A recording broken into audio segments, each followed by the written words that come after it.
Mr. President, Mr. Secretary General, my fellow delegates, ladies and gentlemen, it is a great honor to address this assembly for the second time, nearly 2 years after my election as President of the United States.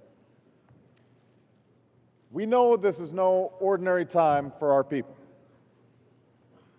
Each of us comes here with our own problems and priorities. But there are also challenges that we share in common as leaders and as nations. We meet within an institution built from the rubble of war, designed to unite the world in pursuit of peace. And we meet within a city that for centuries has welcomed people from across the globe, demonstrating that individuals of every color, faith, and station can come together to pursue opportunity, build a community, and live with the blessing of human liberty. Outside the doors of this hall, the blocks and neighborhoods of this great city tell the story of a difficult decade. 9 years ago, the destruction of the World Trade Center signaled a threat that respected no boundary of dignity or decency. 2 years ago, this month, a financial crisis on Wall Street devastated American families on Main Street. And these separate challenges have affected people around the globe. Men and women and children have been murdered by extremists from Casablanca to London, from Jalalabad to Jakarta. The global economy suffered an enormous blow during the financial crisis, crippling markets and deferring the dreams of millions on every continent. Underneath these challenges to our security and prosperity lie deeper fears that ancient hatreds and religious divides are once again ascendant, that a world which has grown more interconnected has somehow slipped beyond our control. These are some of the challenges that my administration has confronted since we came into office. And today I'd like to talk to you about what we've done over the last 20 months to meet these challenges, what our responsibility is to pursue peace in the Middle East, and what kind of world we are trying to build in this 21st century. Let me begin with what we have done. I have had no greater focus as president than rescuing our economy from potential catastrophe. And in an age when prosperity is shared, we could not do this alone. So America has joined with nations around the world to spur growth and the renewed demand that could restart job creation. We are reforming our system of global finance, beginning with Wall Street reform here at home, so that a crisis like this never happens again. And we made the G20 the focal point for international coordination, because in a world where prosperity is more diffuse, we must broaden our circle of cooperation to include emerging economies, economies from every corner of the globe. There is much to show for our efforts, even as there is much work to be done. The global economy has been pulled back from the brink of a depression and is growing once more. We have resisted protectionism and are exploring ways to expand trade and commerce among nations. But we cannot and will not rest until these seeds of progress grow into a broader prosperity, not only for all Americans, but for peoples around the globe. As for our common security, America is waging a more effective fight against al-Qaeda while winding down the war in Iraq. Since I took office, the United States has removed nearly 100,000 troops from Iraq. We have done so responsibly, as Iraqis have transitioned to lead responsibility for the security of their country. We are now focused on building a lasting partnership with the Iraqi people, while keeping our commitment to remove the rest of our troops by the end of next year. While drawing down in Iraq, we have refocused on defeating al-Qaeda and denying its affiliates a safe haven. In Afghanistan, the United States and our allies are pursuing a strategy to break the Taliban's momentum and build the capacity of Afghanistan's government and security forces so that a transition to Afghan responsibility can begin next July. And from South Asia to the Horn of Africa, we are moving toward a more targeted approach, one that strengthens our partners and dismantles terrorist networks without deploying large American armies. As we pursue the world's most dangerous extremists, we're also denying them the world's most dangerous weapons and pursuing the peace and security of a world without nuclear weapons. Earlier this year, 47 nations embraced a work plan to secure all vulnerable nuclear materials within 4 years. We have joined with Russia to sign the most comprehensive arms control treaty in decades. We have reduced the role of nuclear weapons in our security strategy. And here at the United Nations, we came together to strengthen the Nuclear Non-Proliferation Treaty. Now, as part of our effort on non-proliferation, I offered the Islamic Republic of Iran an extended hand last year and underscored that it has both rights and responsibilities as a member of the international community. I also said in this hall that Iran must be held accountable if it failed to meet those responsibilities. And that is what we have done. Iran is the only party to the NPT that cannot demonstrate the peaceful intentions of its nuclear program. And those actions have consequences. Through UN Security Council Resolution 1929, we made it clear that international law is not an empty promise. Now, let me be clear once more. The United States and the international community seek a resolution to our differences with Iran, and the door remains open to diplomacy should Iran choose to walk through it. But the Iranian government must demonstrate a clear and credible commitment and confirm to the world the peaceful intent of its nuclear program. As we combat the spread of deadly weapons, we're also confronting the specter of climate change. After making historic investments in clean energy and efficiency at home, we helped forge an accord in Copenhagen that, for the first time, commits all major economies to reduce their emissions. We are keenly aware this is just a first step. And going forward, we will support a process in which all major economies meet our responsibilities to protect the planet while unleashing the power of clean energy to serve as an engine of growth and development. America has also embraced unique responsibilities that come with our power. Since the rains came and the floodwaters rose in Pakistan, we have pledged our assistance, and we should all support the Pakistani people as they recover and rebuild. And when the earth shook and Haiti was devastated by loss, we joined a coalition of nations in response. Today, we honor those from the UN family who lost their lives in the earthquake and commit ourselves to stand with the people of Haiti until they can stand on their own 2 feet. Amidst this upheaval, we have also been persistent in our pursuit of peace. Last year, I pledged my best efforts to support the goal of 2 states, Israel and Palestine, living side by side in peace and security as part of a comprehensive peace between Israel and all of its neighbors.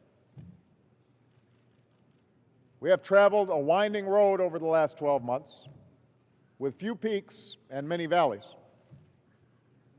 But this month, I am pleased that we have pursued direct negotiations between Israelis and Palestinians in Washington, Sharm el-Sheikh, and Jerusalem. Now, I recognize many are pessimistic about this process.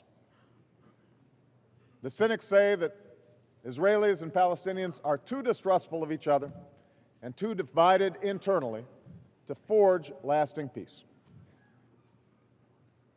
Rejectionists on both sides will try to disrupt the process with bitter words and with bombs and with gunfire. Some say that the gaps between the parties are too big. The potential for talks to break down is too great, and that after decades of failure, peace is simply not possible. I hear those voices of skepticism. But I ask you to consider the alternative. If an agreement is not reached, Palestinians will never know the pride and dignity that comes with their own state. Israelis will never know the certainty and security that comes with sovereign and stable neighbors who are committed to coexistence. The hard realities of demography will take hold. More blood will be shed. This holy land will remain a symbol of our differences instead of our common humanity. I refuse to accept that future. And we all have a choice to make. Each of us must choose the path of peace. Of course, that responsibility begins with the parties themselves, who must answer the call of history. Earlier this month at the White House, I was struck by the words of both the Israeli and Palestinian leaders. Prime Minister Netanyahu said, "I came here today to find a historic compromise that will enable both people to live in peace, security, and dignity." President Abbas said, "We will spare no effort and we will work diligently and tirelessly to ensure these negotiations achieve their cause." These words must now be followed by action. And I believe that both leaders have the courage to do so. But the road that they have to travel is exceedingly difficult, which is why I call upon Israelis and Palestinians and the world to rally behind the goal that these leaders now share. We know that there will be tests along the way, and that one test is fast approaching. Israel's settlement moratorium has made a difference on the ground and improved the atmosphere for talks. Our position on this issue is well known. We believe that the moratorium should be extended. We also believe that talks should press on until completed. Now is the time for the parties to help each other overcome this obstacle. Now is the time to build the trust and provide the time for substantial progress to be made. Now is the time for this opportunity to be seized so that it does not slip away. Now, peace must be made by Israelis and Palestinians, but each of us has a responsibility to do our part as well. Those of us who are friends of Israel must understand that true security for the Jewish state requires an independent Palestine, one that allows the Palestinian people to live with dignity and opportunity. And those of us who are friends of the Palestinians must understand that the rights of the Palestinian people will be won only through peaceful means, including genuine reconciliation with a secure Israel. I know many in this hall count themselves as friends of the Palestinians. But these pledges of friendship must now be supported by deeds. Those who have signed on to the Arab Peace Initiative should seize this opportunity to make it real by taking tangible steps towards the normalization that it promises Israel. And those who speak on behalf of Palestinian self-government, should help the Palestinian Authority politically and financially, and in doing so help the Palestinians build the institutions of their state. Those who long to see an independent Palestine must also stop trying to tear down Israel. After thousands of years, Jews and Arabs are not strangers in a strange land. After 60 years in the community of nations, Israel's existence must not be a subject for debate. Israel is a sovereign state and the historic homeland of the Jewish people. It should be clear to all that efforts to chip away at Israel's legitimacy will only be met by the unshakable opposition of the United States. And efforts to threaten or kill Israelis will do nothing to help the Palestinian people. The slaughter of innocent Israelis is not resistance, it's injustice. And make no mistake, the courage of a man like President Abbas, who stands up for his people in front of the world under very difficult circumstances, is far greater than those who fire rockets at innocent women and children. The conflict between Israelis and Arabs is as old as this institution. And we can come back here next year, as we have for the last 60 years, and make long speeches about it. We can read familiar lists of grievances. We can table the same resolutions. We can further empower the forces of rejectionism and hate. And we can waste more time by carrying forward an argument that will not help a single Israeli or Palestinian child achieve a better life. We can do that. Or we can say that this time will be different. That this time we will not let terror or turbulence or posturing or petty politics stand in the way. This time we will think not of ourselves, but of the young girl in Gaza who wants to have no ceiling on her dreams. Or the young boy in Sderot who wants to sleep without the nightmare of rocket fire.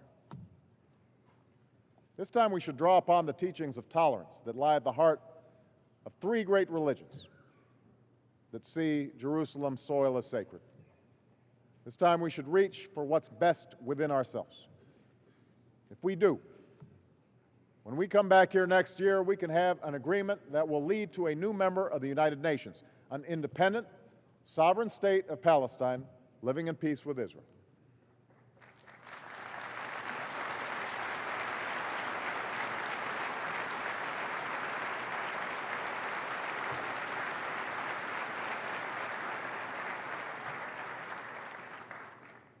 It is our destiny to bear the burdens of the challenges that I've addressed: recession and war and conflict. And there's always a sense of urgency, even emergency, that drives most of our foreign policies.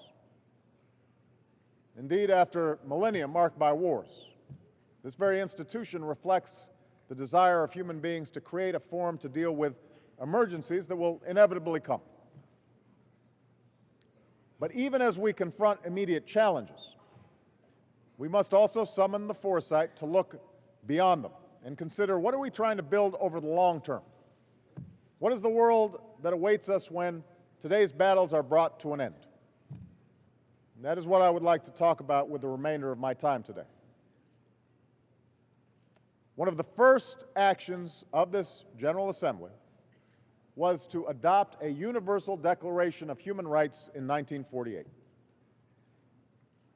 That declaration begins by stating that recognition of the inherent dignity and of the equal and inalienable rights of all members of the human family is the foundation of freedom, justice, and peace in the world.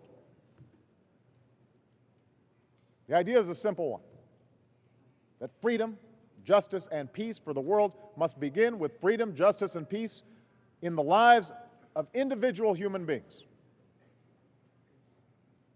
And for the United States, this is a matter of moral and pragmatic necessity. As Robert Kennedy said, the individual man, the child of God, is the touchstone of value. And all society, groups, the state, exist for his benefit. So we stand up for universal values because it's the right thing to do. But we also know from experience that those who defend these values for their people have been our closest friends and allies, while those who have denied those rights, whether terrorist groups or tyrannical governments, have chosen to be our adversaries. Human rights have never gone unchallenged, not in any of our nations, and not in our world. Tyranny is still with us, whether it manifests itself in the Taliban killing girls who try to go to school, a North Korean regime that enslaves its own people, or an armed group in Congo, Kinshasa, that use rape as a weapon of war. In times of economic unease, there can also be an anxiety about human rights. Today, as in past times of economic downturn, some put human rights aside for the promise of short-term stability, or the false notion that economic growth can come at the expense of freedom. We see leaders abolishing term limits. We see crackdowns on civil society. We see corruption smothering entrepreneurship and good governance. We see democratic reforms deferred indefinitely. As I said last year, each country will pursue a path rooted in the culture of its own people. Yet experience shows us that history is on the side of liberty, that the strongest foundation for human progress lies in open economies, open societies, and open governments. To put it simply, democracy, more than any other form of government, delivers for our citizens. And I believe that truth will only grow stronger in a world where the borders between nations are blurred. America is working to shape a world that fosters this openness.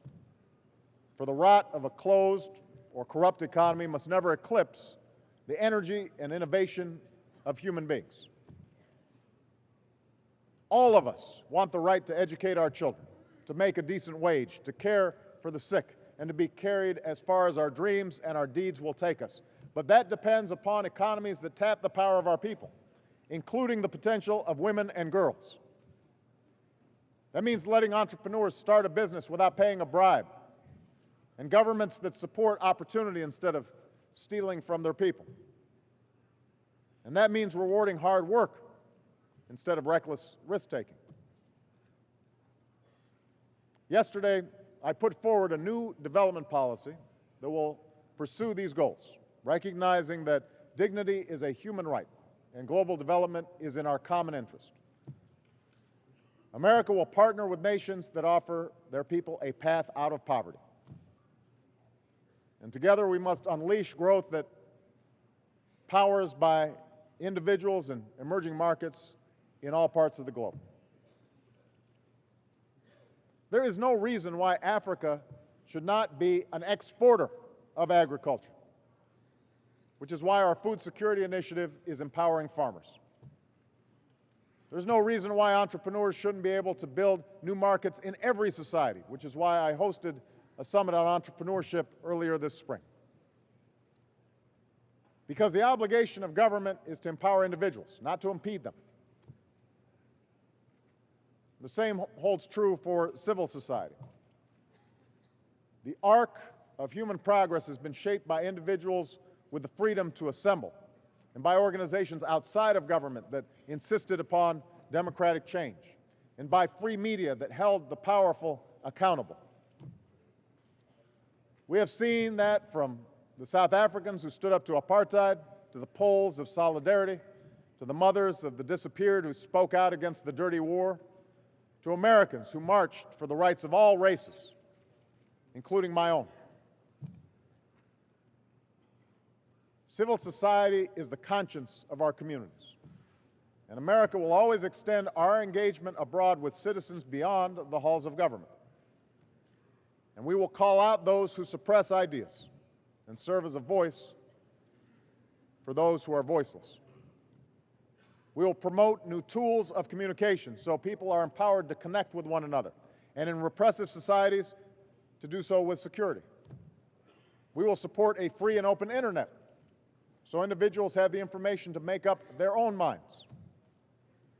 And it is time to embrace and effectively monitor norms that advance the rights of civil society and guarantee its expansion within and across borders.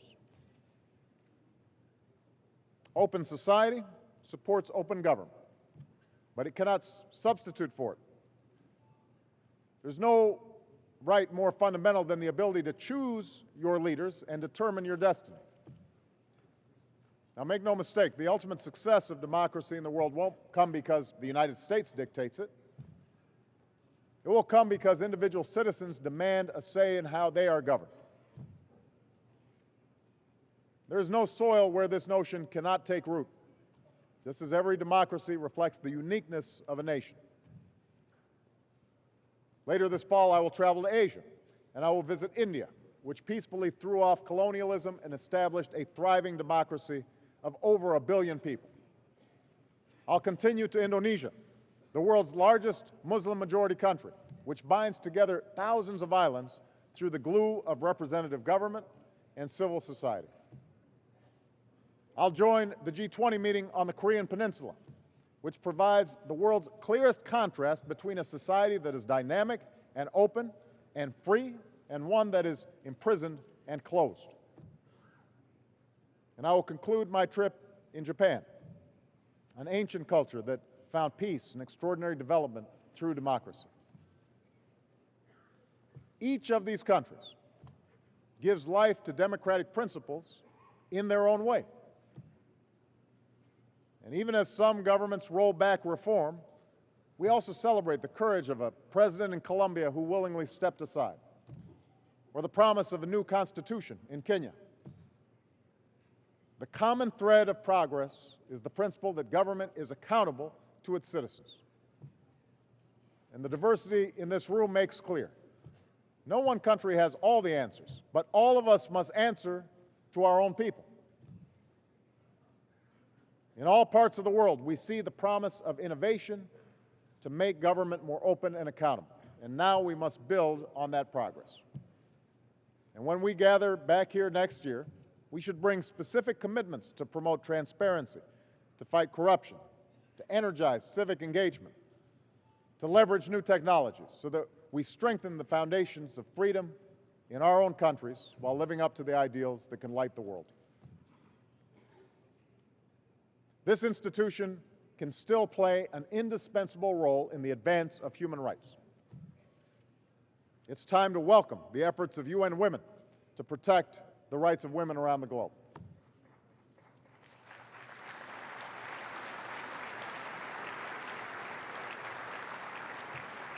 It's time for every member state to open its elections to international monitors and to increase the UN Democracy Fund. It's time to reinvigorate UN peacekeeping so that missions have the resources necessary to succeed. And so atrocities like sexual violence are prevented and justice is enforced, because neither dignity nor democracy can thrive without basic security. And it's time to make this institution more accountable as well, because the challenges of a new century demand new ways of serving our common interests. The world that America seeks is not one we can build on our own. For human rights to reach those who suffer the boot of oppression, we need your voices to speak out. In particular, I appeal to those nations who emerged from tyranny and inspired the world in the second half of the last century, from South Africa to South Asia, from Eastern Europe to South America. Don't stand idly by. Don't be silent when dissidents elsewhere are imprisoned and protesters are beaten. Recall your own history. because part of the price of our own freedom is standing up for the freedom of others. That belief will guide America's leadership in this 21st century. It is a belief that has seen us through more than 2 centuries of trial, and it will see us through the challenges we face today, be it war or recession, conflict or division. So even as we have come through a difficult decade, I stand here before you confident in the future, a future where Iraq is governed by neither tyrant nor a foreign power, and Afghanistan is freed from the turmoil of war, a future where the children of Israel and Palestine can build the peace that was not possible for their parents, a world where the promise of development reaches into the prisons of poverty and disease, a future where the cloud of recession gives way to the light of renewal, and the dream of opportunity is available to all. This future will not be easy to reach. It will not come without setbacks, nor will it be quickly claimed. But the founding of the United Nations itself is a testament to human progress. Remember, in times that were far more trying than our own, our predecessors chose the hope of unity over the ease of division and made a promise to future generations that the dignity and equality of human beings would be our common cause. It falls to us to fulfill that promise, and though we will be met by dark forces that will test our resolve, Americans have always had cause to believe that we can choose a better history, that we need only to look outside the walls around us. For through the citizens of every conceivable ancestry who make this city their own, we see living proof that opportunity can be accessed by all, that what unites us as human beings is far greater than what divides us, and that people from every part of this world can live together in peace. Thank you very much.